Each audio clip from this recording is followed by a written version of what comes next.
Hi everybody, this is Dee at Aloha Astro, and Merry Christmas for those who celebrate. I'll be looking at the new moon in Capricorn, which is occurring on December 26th at 12:13 a.m. So not too long from now. I'm recording this on Christmas Day, the 25th, at 8 in the evening Eastern Time. So 12:13 a.m. on the 26th. Tomorrow we will be having that new moon in Capricorn. Right now you can see on my site that I've got a pop-up that comes up when you're at alohaastro.com, and I do have an offer for a recorded reading for the year 2020 where I look at your natal chart, your progressed, your solar return, and the major transits going on for you for the year. So if you would like to take advantage of that incredible price, you click there to order and use the coupon code 2020 to save yourself a bunch of money. Okay, let's take a look at what is going on for new moon in Capricorn, Thursday, December 26th. Signals a new beginning, with the potential for a large life-altering change, as the Moon, Sun, and Jupiter, conjunct in Capricorn, also bring an annual solar eclipse. Capricorn rules the 10th house of career, reputation, mastery, and authority. No matter what sign or planets you have in your own natal chart in the 10th house, or where the new moon visits your natal chart, the cardinal earth sign moon transit makes you aware of your greatest potential and the sense of duty and responsibility you feel toward doing and being your absolute best. You may alter your life path or purpose because you either want something better for yourself or you see yourself in a new light, as the Moon, Sun, Jupiter oppose the North Node in Cancer, and the North Node forms a quincunx to Venus in Aquarius. Although most of the transits support forming new structure and goals, a square between the Capricorn planets and Chiron in Aries indicates you may have some growing pains or encounter resistance to growth that can come from your unconscious self or from those who love you and are emotionally invested in you remaining the same. Venus in Aquarius square to Uranus in Taurus has all the awkwardness of attempting something new for the first time while everyone else watches. Just remember that life brings all to these initiation moments. Mars in Scorpio sextile to Saturn conjunct Pluto in Capricorn helps you respect and honor what was and is, but also urges you on to the committed action a new path requires of you. So let's take a look at what's going on over here at Planet Watcher, where we can see things visually. And you can see that we've got this very strong trine going on to the planet of change. We also have the conjunction of Jupiter to the Sun and the Moon. And we still have Mercury lagging in Sagittarius, so we've got a little bit of fire in there. And we've still got good old Saturn and Pluto joined together in Capricorn, making us stick to things or bringing the thought of rules and power, control, authority, tradition hanging over our heads. Now, the sextile we have going on with Mars in Scorpio, also it feels like Mars needs to catch up and get to another sign soon, doesn't it? It feels like we're kind of past Scorpio energy and all of that all or nothing type of decision making that comes with Scorpio energy. It is giving an extra boost though to determination, willpower, control for anything that you might be starting new, and it can be a call to action that comes out of the sense of do or die, it's now or never, that it's time to do it. If you are needing to let things go in order to move on to new things, this sextile can help you in not looking back over your shoulder, in not sitting there in vacillation, which is something that the mutable Mercury in Sagittarius can still bring in a little bit of that vacillating energy, or realizing that there are so many different potentials, which one should you choose? And here we have a lot more clarity in the call to action, that if you don't do it soon. When are you going to do it? And the impulse here is for fresh starts and new beginnings with this new moon, which every new moon brings, but it's has a lot more potential this time around because we're at the end of a year. We're looking forward to a new year, 2020 coming up, and thinking about what we're going to do with that new year ahead. And it is just around the corner as we're looking at January 1st upon us now, just a week away. So this new moon is definitely a strong one. And as it also joins Jupiter, which is a planet of growth, there's a lot of constructive growth in Capricorn, wanting to do it and do it well, not just start something and then forget about it, but start something and then stick with it discipline-wise to make it work. There's strong determination to make something work, positive change. The New Year's resolutions coming up for everybody might actually stick this year, especially if you make a good practical one and if you have invested not just your time but your money into it, such as the membership at the gym.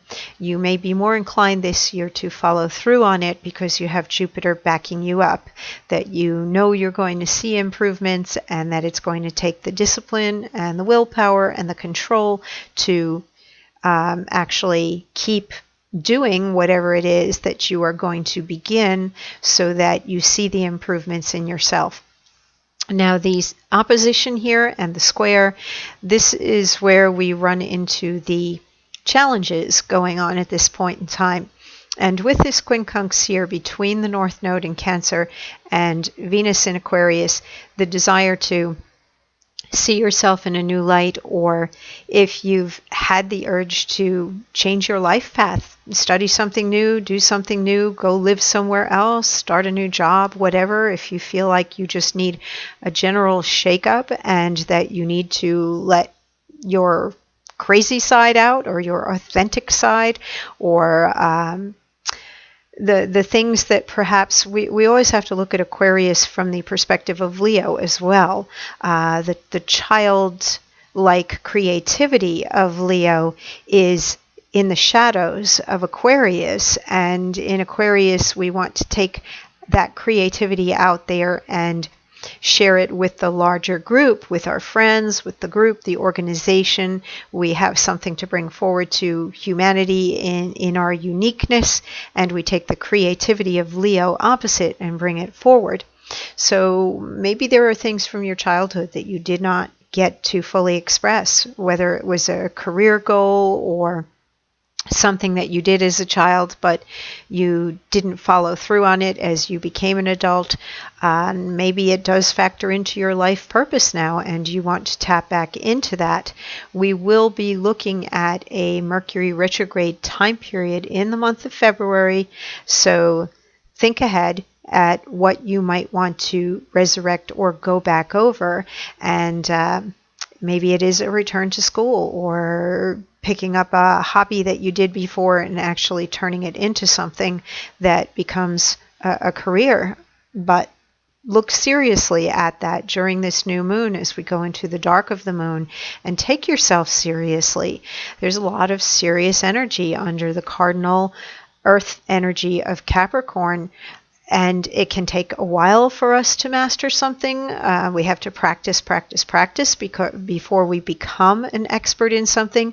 But if you've gone as far as you can go, let's say, with one particular thing in your life, and now you're just treading water and you feel as though you're not getting ahead or moving forward and you want something else, well, we've got this little tickle here going on that says, you could change the path of your life. You could change your fate or destiny. You could be a different person. And that can be on the physical, mental, spiritual, emotional level. That's up to you. And of course, depending upon where these transiting planets sit in your own natal chart, can point you toward where you might be getting that little urge for change. And definitely that new moon can show you what area of life as well would be most impacted by the transits at this current time. The square and the opposition show that it's not going to necessarily be easy, and there could be work involved. You may have to convince family, especially family, because we've got the matriarchal and patriarchal energy of Cancer and Capricorn respectively, that might want to hold you in the image that they have molded you in and the way that they see you. And any change that you might attempt to make could be seen as threatening, so you may get resistance from family members. Also, with the square here to Chiron and Aries, you might have to think about, well, what's required of you if you do this, and how can you how are you resisting it in yourself, or how might this hurt you in some way if you do make a change, and what part of you might you have to give up that you might be attached to? What are your attachments that you might have to release in order to become a new and improved version of yourself, or to move ahead in your life? Whenever we gain something, we're usually letting go and sacrificing or having to compromise in order to have that gain. And since we are in this Capricorn season where there's so much focus on climbing up to the top and getting ahead and having more, being more on all levels, there is going to be something that is required of you to let go and to sacrifice in order to move ahead. Neptune's a little bit quieter right now than it's been over the last couple of months.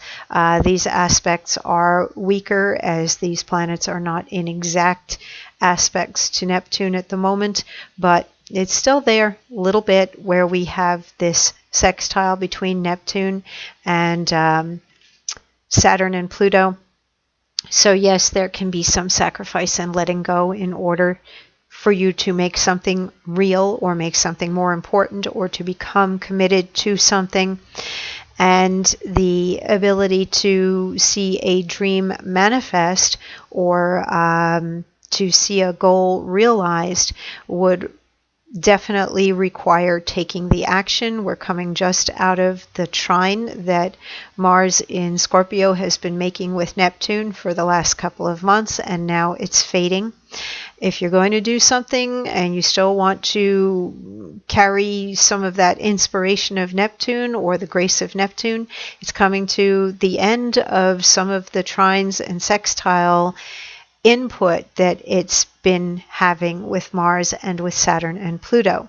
So ride the last of that wave, where Neptune can actually open some doors or bring some grace or healing, beauty, healing, inspiration.